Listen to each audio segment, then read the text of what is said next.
on. Okay, but, oh God, no. So I also wanted to get a quick gauge of you guys. So, who is the youngest person here? Maybe? I have literally no idea.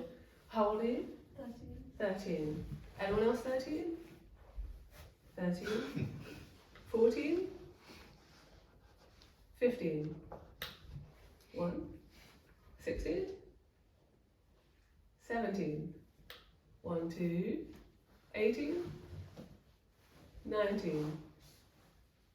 2, 19, 20? 2 more, 21? 21 and above?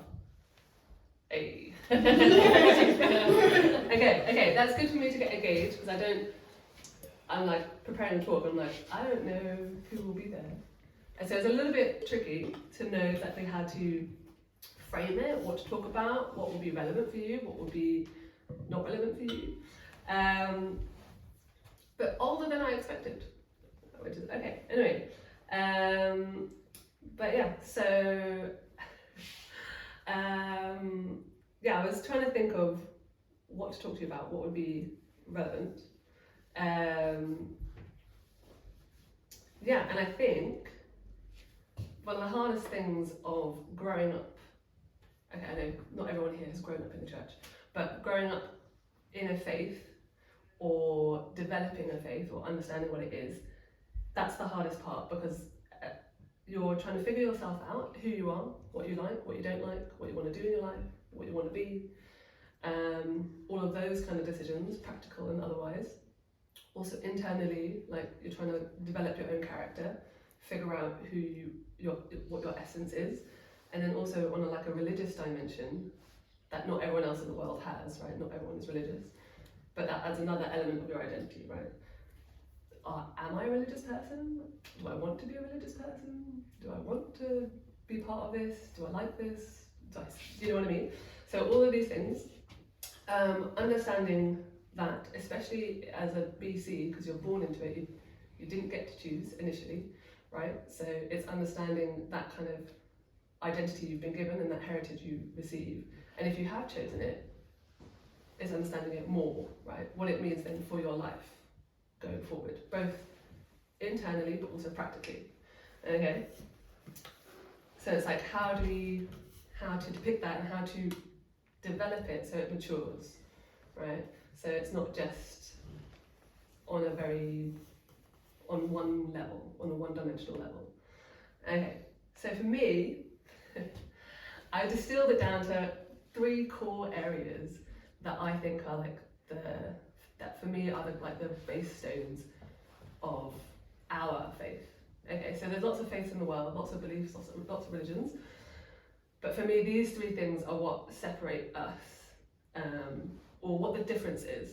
Because I went to a Catholic school since I was 7, so, which I loved, but it was very okay, there are differences. There are many similarities, but there are very clear differences. And for me, it was also trying to understand what those were, to then be able to feel a bit more okay, I know what I'm part of, I know what I believe, or I've chosen to actually believe it, or understand it. And for me, I think it's important to have these things, or to think about them, especially when things get difficult, or when you're challenged with your faith, or with life situations, right? So, as we already saw, because I flipped onto the next screen too fast, for me these are the 3 areas, okay? You've got the divine principle, you've got 2 parents, and you've got the blessing, and then God in the middle. So that's my nice little diagram. I didn't make it a Venn diagram, but anyway. So it's pretty self-explanatory, I think. So you've got the divine principle, and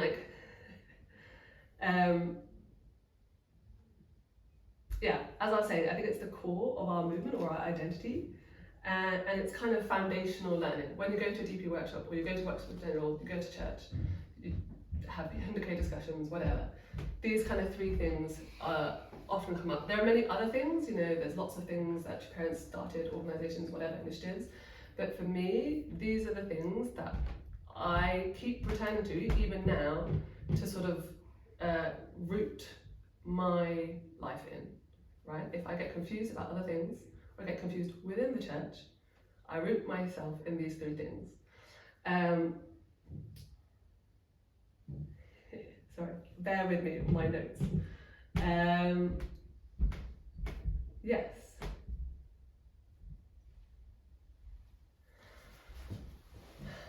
Yeah, because for me, growing up, I never was a particularly super spiritual person. I don't think I am still, in the sense of I don't have really big revelationary spiritual experiences. I've never felt like I've had God speak directly to me and tell me to do certain things, like in the talked about way. Maybe through other people, yes, if you want to interpret it that way, but again, that was open to interpretation. I was never I didn't have those kind of revelatory type of experiences. And I, was not always convinced of God's existence, right? As that's part of faith, of questioning all of the things, questioning what life. But I was I was like, it seems like it would be, yeah, I guess so. I was kind of like this. And going to a Catholic school, that is also encouraged, right? That ethos, right? That belief. But it was never so grounded in anything that I felt could withstand any sort of scrutiny or any sort of debate or any sort of, oh, but what about this? And I'm like, oh yeah, I don't know. And I was sort of very, very loose, right? It was more cultural from my family, from my church, and from my school, but less rooted in something stronger. But what I did have was a very strong feeling that what I was doing, like going to workshops, going to church, being with friends who were also religious, that it was good. That was just a deep feeling there, and I had a resonance with what was being said without fully understanding it, if that makes sense. So I think cognitively I could understand the DP lectures. Yes, I can see what is being said on the PowerPoint. I can intellectually understand what's being said. I know it. Didn't know if I truly believed it. I didn't engage with it so critically. I didn't think so critically at that time, especially 12 to 18, 19, 20. I was kind of just more naive, kind of just accepting it all, which is not bad at all, I don't think. But I think when you want to develop more, as you become an adult, as you go through different life phases, you want to build on that foundation, right? So that's a good foundation, sure. If you receive all of this good education, good support, good peers, good experiences. But for me, it wasn't anything that was sort of hitting me in a deeper way. So yeah, and how to have ownership of it, because eventually, if you want to pass it on to someone else, it doesn't feel genuine if you're not there yourself, right? So if you want to pass it on to your children or to your friends or to whoever, that's the main crux of it, right? And so for me also, because my dad is not really connected to the church anymore, and my mum has her own issues, her own thoughts. So it came to a point where I was like, okay, they won't push me to go to workshops, they won't push me to do anything if I don't want to do it. So now I have to choose. So I get to choose. What am I going to choose? And then so that's why these three things came and become consistently more and more clear to me, that I need to seek to understand these things. Okay, because that's what sets us apart, right? From other religions, other movements, whatever.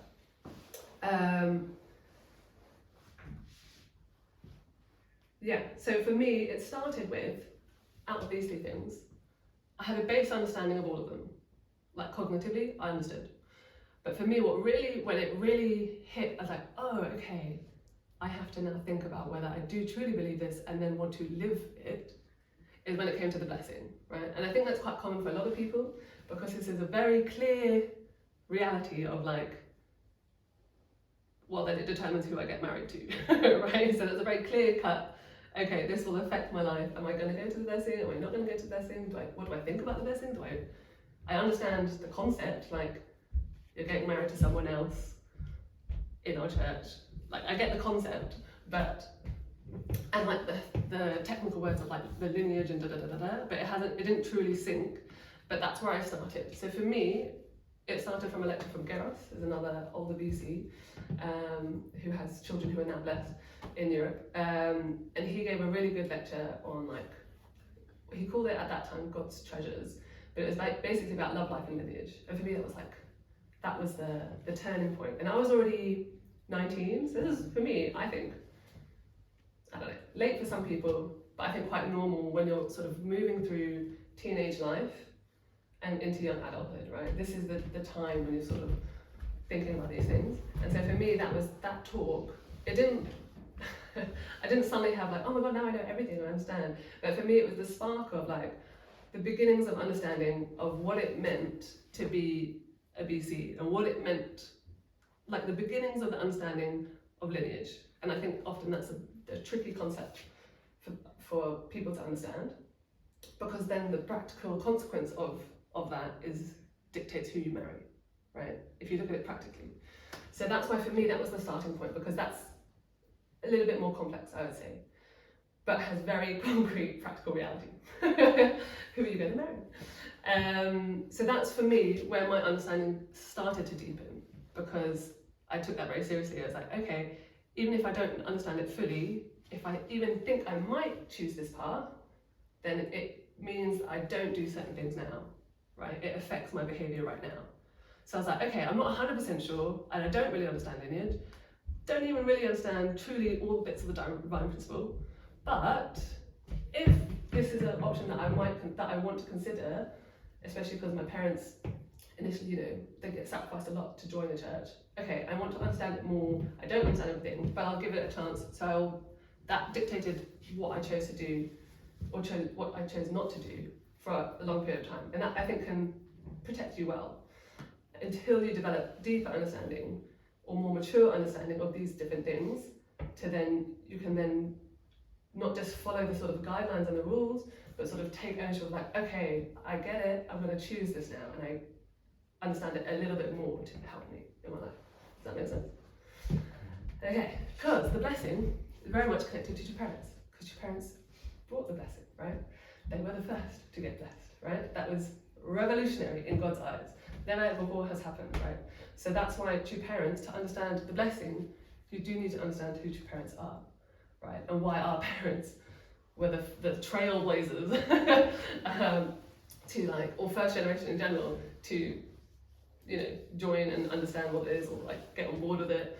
So for me, it's all connected. And then this, true parents, that's all part of, if you go through the divine principle, culminates in who the Messiah is and what their role is in history and what they're here to bring, which is restoring the world back to the ideal with the blessing, right?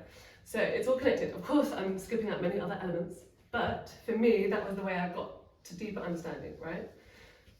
From here to then here, almost working backwards. Like I understood the principles of creation and I got it, it was all good.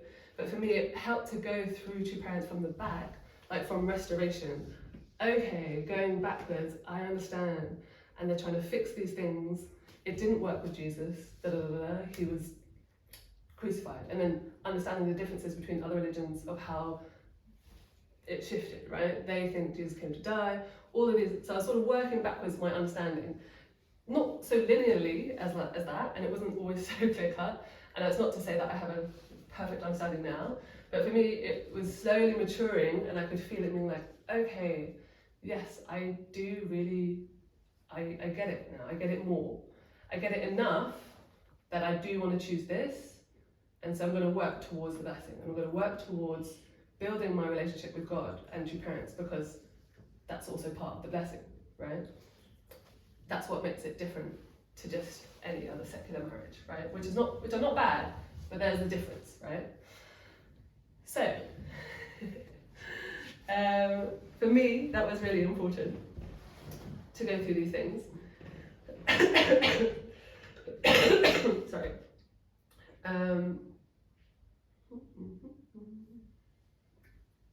Bear with me. 15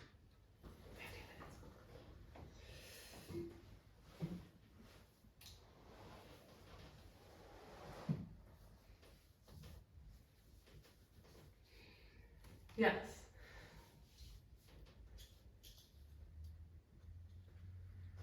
Because, oh, sorry, give me 1 second.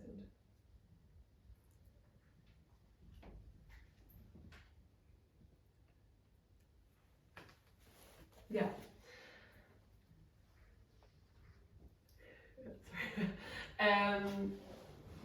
Yeah.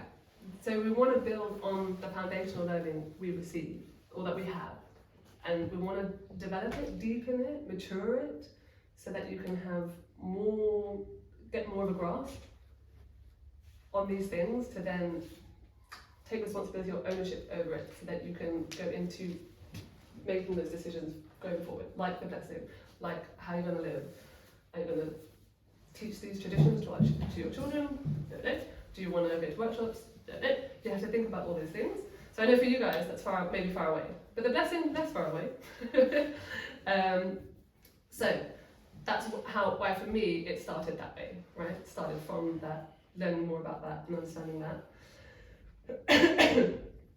But it's also not just cognitively or like intellectually understanding these things, but like internally, emotionally, spiritually understanding. And I think that requires a kind of maturity, right? So just as like in adolescence, it's a process of maturation. And so we want to mature not just our religiosity, right? But to mature ourselves as humans. I want to be a more mature person to my friends. I want to be a more mature child to my parents. I want to, with my mind, I want to be more mature in my thought, right? I don't want to just accept everything I hear. I want to be able to engage with it, think about it critically. And I don't say critically as in negatively, I mean critically as in wrestle with it, dissect it, pull it apart. You know, do I agree with it? What do I think about this? Am I just going to accept it and follow it as like a habit? Which habits are not necessarily bad, but again, I'd say foundational, and you need to deepen it again to make it really mean something. So the maturation of all aspects of yourself as a person, your heart, your mind, right? How loving are you as a person? That is part of maturing, right? As you go from a child who you only think about yourself because you're a child, like a little baby, and you're slowly trying to mature yourself or grow yourself to then think about other people, to the point where you can then care for others unconditionally, right? And that's just very hard. That's super hard. And we're all on that process. And I don't think it's ever going to be like, I am now a perfect person. But it's that like leveling up or upskilling to become a more mature person in many aspects of your life. So, some examples. More practically, to bring it back down to our personal lives, is how do I become a more loving person? Do I help my friends when they need it? Or is it always a bit competitive with my friends? Do I help my siblings, or do I completely ignore them because I don't really get on with them? Learning to discern right from wrong without others having to tell you. That's engaging that mind element, right? Learning to figure things out. Cultivating our conscience, how to do that. Learning to tap into your original mind. How to take care of your stuff, how to take care of your things, your work, your school studies and things like that, and how to not ignore it or let it get really messy, or even basic like the physical stuff. You don't take care of those things well. How do you take care of other people? So some things are really basic, but it's still hard to do if we're ingrained in sort of bad habits, or just, you know, you're still a bit childish in certain areas of your life, right? Which is not a bad thing, but we want to move on from that, right? Because when you meet like a middle-aged person and they still act like a child, it's a little bit sad for me. It's like, okay, you haven't had that ability or the experiences needed or the guidance to mature into a person who can then not act so childish, or to care for others, right? To extend yourself beyond. So, those are the main points. So, here's just a picture of my family. Just to give you context, that is Josh, Eugene. Because, yeah, being a parent, I'm like, wow, all my childish feelings come straight back out, and I'm like, wow, okay, I thought I had gotten over this. I thought I was a more loving person, but I guess there's many more miles and miles of growth to still be done. And that's fine. I don't want to take it as like a disheartening thing. It's a good thing if you recognize how far you have to grow. That's also good. Self-awareness, that's also good. But yeah, so slowly now I'm in this phase. Okay, now a parent, I really am confronted with how unconditional can I be with certain things. How loving can I be to Josh, who's supposed to be helping, like we're supposed to be working together to look after him, right? And that can be really hard because before you just look after each other, and then all these dimensions that you have to then now, that are new, you have to think about. And that happens in life. So going from a child into a young adult, you're faced with all of these things with your own life. Can you take care of your own life, right? Before you go to the blessing, or if you choose the blessing, then to share it with someone else. And then that's a whole other hurdle where a whole bunch of growth can happen. So there's huge potential there. But of course, we want to prepare ourselves well. So here is the question I have. I heard you have discussions after these things. So here is my question. What areas of my life could I develop my maturity? And so these are just some examples. I already said some examples, but here are some more. Just different things, just to prompt you if you're struggling to connect with it in terms of like so concretely to your life.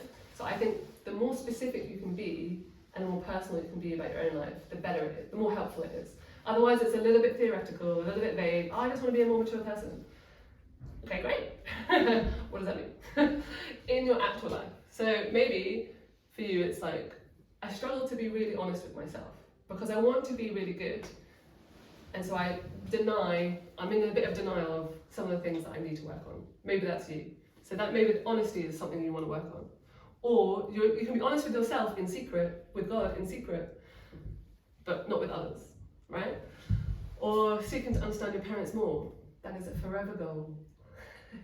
No matter where your parents are, in the church, out the church, half in, half out, whatever, in good health and poor health, you can always understand and love your parents more, right?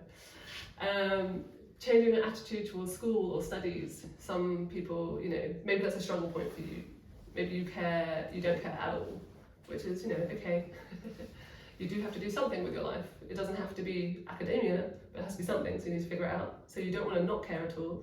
But on the flip side, you don't want to care too much and be overly stressed. So I don't know where you're at. I literally have no idea where any of you are at in your lives. So you can choose it doesn't have to be any of these examples, you can think of your own. Understanding better when I should say no and practicing it. It's quite hard. As an adult, I can testify.